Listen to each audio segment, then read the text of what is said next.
가장 가치 있고 영광스러운 발, 가장 가치 있고 영광스러운 발이라는 제목으로 말씀 전하겠습니다. 인간은 누구나 행복을 추구합니다. 하지만 그 행복에 도달하지 못하는 이유는 사랑이시고 영원하신 하나님께로 돌아가지 않으려는 완고한 자기 사랑 때문이다라고 말을 할 수가 있을 것입니다. 하나님만이 복의 근원이 되시기 때문에 순수한 하나님의 사랑으로 돌아갈 때만이 인간은 참된 행복에 이를 수 있다는 것입니다. 이것을 바울은 질문을 통해서 왜 복음 전도가 필요한 일인지를 논리적으로 오늘 본문 말씀을 통해서 증명하고 있습니다. 13절 말씀에 보시면 누구든지 주의 이름을 부르는 자는 구원을 받는다라고 말씀하고 있습니다. 그런데 부른다는 것은 그 이름을 알고 믿는다는 것을 전제로 하고 있다는 것입니다. 주의 이름을 들어보지 않고서는 알 수도 믿을 수도 없다라는 것을 의미하고 있습니다. 14절 말씀해 보시면 그런즉 그들이 믿지 아니하는 일을 어찌 부르리요 듣지도 못한 일을 어찌 믿으리요 전파하는 자가 없이 어찌 들으리요 라고 말씀하고 있습니다. 그렇기 때문에 바울은 이사야 52장 7절 말씀을 인용해서 복음을 전하는 자들의 발이 아름답다라고 표현하고 있습니다. 15절 말씀해 보시면 보내심을 받지 아니하였으면 어찌 전파리요 기록된 바 아름답도다 좋은 소식을 전하는 자들의 발이여 함과 같으니라 라고 말씀합니다. 바울이 인용한 이사야 52장 7절의 이 말씀의 이 본문은 바벨론 포로하에서 이스라엘 백성들이 해방되어서 시온으로 귀환할 것이다 라는 그런 소식을 전하는 그런 말씀입니다. 이 말씀을 이스라엘 백성들이 들었을 때 얼마나 그 말씀을 전하는 이 전령자들의 그 말씀이 얼마나 아름답게 들렸던지 이사야 선지자는 아름답도다라고 이렇게 표현하고 있습니다. 이를 바울은 재포로 상태에서 벗어나는 것으로 해석하고 있다는 것입니다. 이처럼 바울이 복음 전하는 자들의 가치를 강조하는 그 이유가 무엇입니까?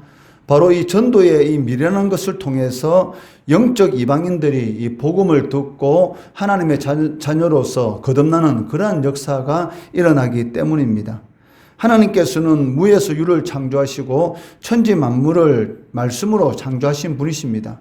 하나님께서 구원하시려고 마음만 먹으면 얼마든지 말씀으로 인간을 구원해 주실 수도 있는데도 불구하고 하나님께서 이 불신 영혼들을 하나님의 백성으로 부르는 그 방법으로 주신 것이 무엇이냐면 바로 전도에 미련한 것이다 라고 말씀하고 있습니다. 또한 이러한 미련한 이 방법을 전하는 자들에 대해서 가장 가치 있고 영광스러운 아름다운 발이다 라고 말씀하고 있다는 것입니다.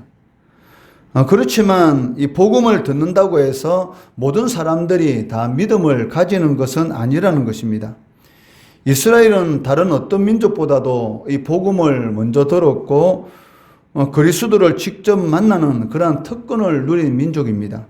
그런데도 불구하고 율법에 대한 이 잘못된 이 열정으로 인해서 오히려 복음을 배척하고 그리스도를 받아들이지 않은 것을 우리는 알 수가 있습니다. 이러한 유대인들의 행동은 복음에 순종하지 않으면 복음을 잃게 된다라는 것을 보여주고 있습니다. 16절 말씀해 보시면 그러나 그들이 다 복음을 순종하지 아니하였도다. 이사야가 이르되 주여 우리가 전한 것을 누가 믿었나이까 하였으니라고 말씀하고 있습니다. 이 말씀은 이사야 53장 1절 말씀을 바울 사도가 인용한 것인데 이 로마서가 기록될 당시 이스라엘의 불신앙이 과거 이사야 시대의 불신앙과 조금도 다름이 없다라는 것을 알게 하는 그러한 말씀이라는 것입니다. 이처럼 이스라엘은 하나님의 특별한 은혜를 거절하고 불순종하였기 때문에 복음을 듣지 못해서 우리는 믿지 못했다라는 그러한 변명이 통하지 않는다는 것입니다. 왜냐하면 성경은 복음이 이미 땅끝까지 이르렀다라고 선언하고 있기 때문입니다. 이를 바울은 시편 19편 4절 말씀을 통해서 인용하여 설명하고 있습니다. 18절 말씀해 보시면 그러나 내가 말하노니 그들이 듣지 아니하였느냐? 그렇지 아니하니 그 소리가 온 땅에 퍼졌고 그 말씀이 땅 끝까지 이르렀도다 하였느니라 라고 말씀하고 있습니다.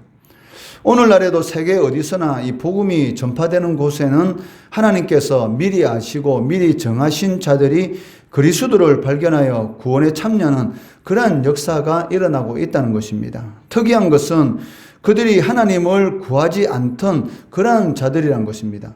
전혀 하나님을 구하지 않던 자들에게 하나님께서 구원의 역사를 일으키시고 있다라고 말씀하고 있습니다.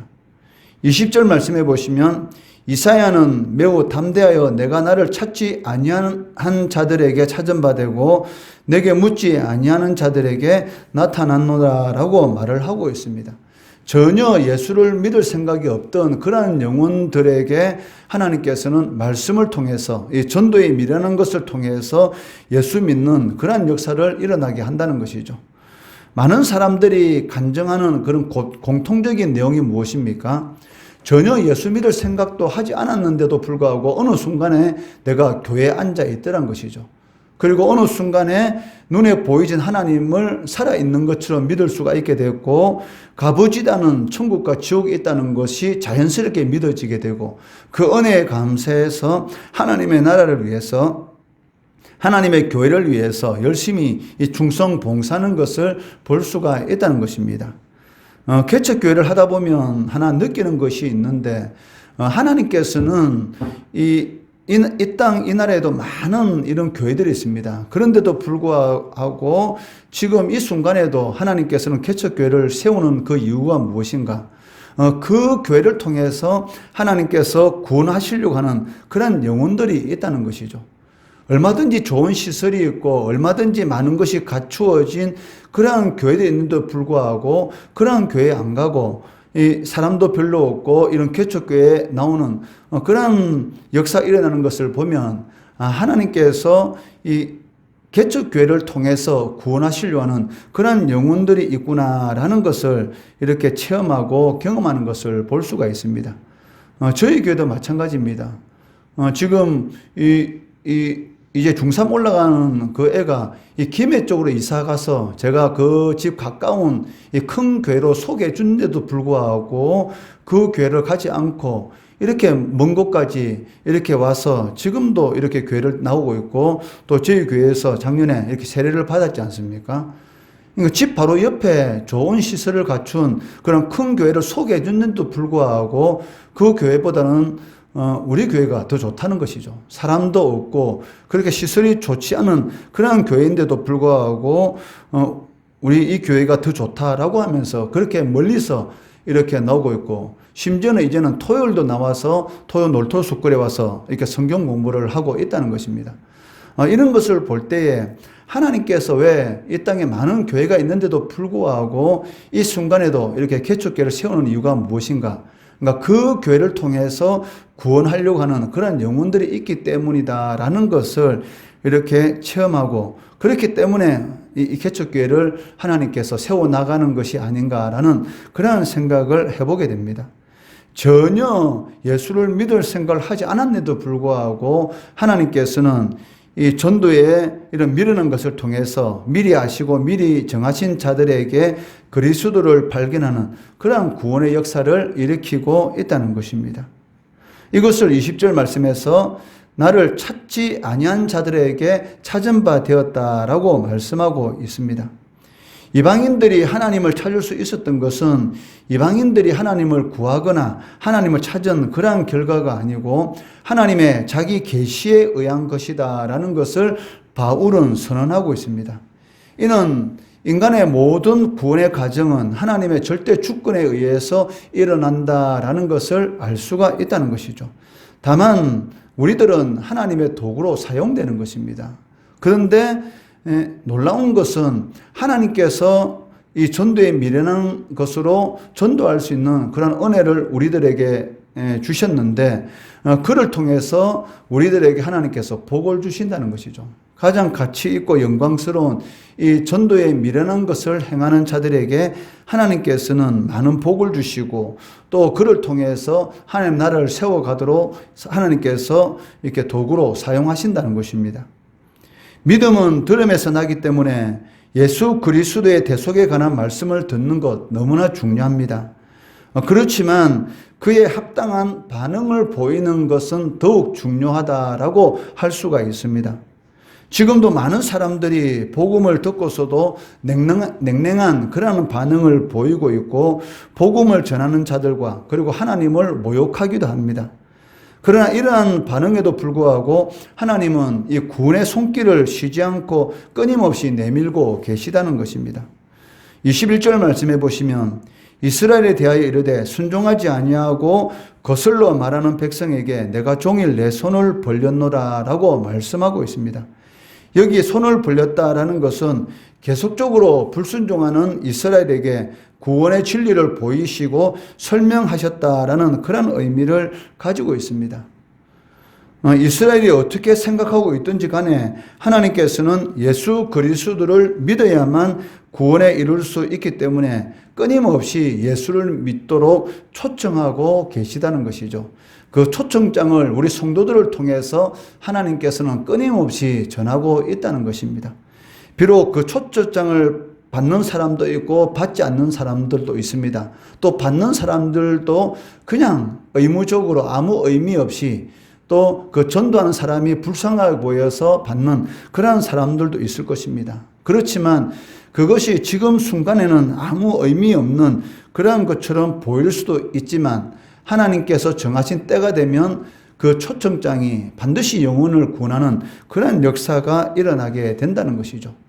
비록 내가 전하는 이런 초청장이 아무 의미 없는 것처럼 보일지 모르겠지만 그 사람의 인생을 변화시키는 그러한 역사가 일어나게 된다는 것입니다. 그것이 전하는 교회를 통해서 나타날 수도 있고 아니면 전했지만 다른 교회를 통해서도 영혼 구원하는 그러한 역사가 일어날 수가 있다는 것입니다. 그렇기 때문에 끊임없이 성도들은 예수를 전해야 하는 것입니다. 그런데도 불구하고 이스라엘이 이렇게 특별한 은혜를 받은 이스라엘이 하나님 앞에 버림받게 된 이유가 무엇입니까? 이런 하나님의 초청을 거부하였기 때문이다라고 말씀하고 있습니다. 하나님께서는 언제나 적극적이고 주도적으로 구속의 역사를 이루어가고 계십니다. 그렇기 때문에 우리도 이 삶의 현장에서 이 방황하는 영혼들에게 구원의 손길을 내밀어야 한다는 것입니다. 왜냐하면 가장 가치 있고 영광스러운 것이 좋은 소식을 전하는 이 발이기 때문입니다. 이러한 발을 가지고 있는 자들에게 하나님께서는 그 일을 감당할 수 있는 은혜를 베풀어 주시고 또 필요한 모든 것들을 채워주시는 것이죠. 이러한 좋은 소식을 전하는 발이다라는 하나님의 복된 음성을 들으시고 그 일을 하는데 필요한 것들을 공급해 주시고 채워주시는 하나님의 은혜를 누리시는 우리 성도들 되시기를 주의 이름으로 축원합니다.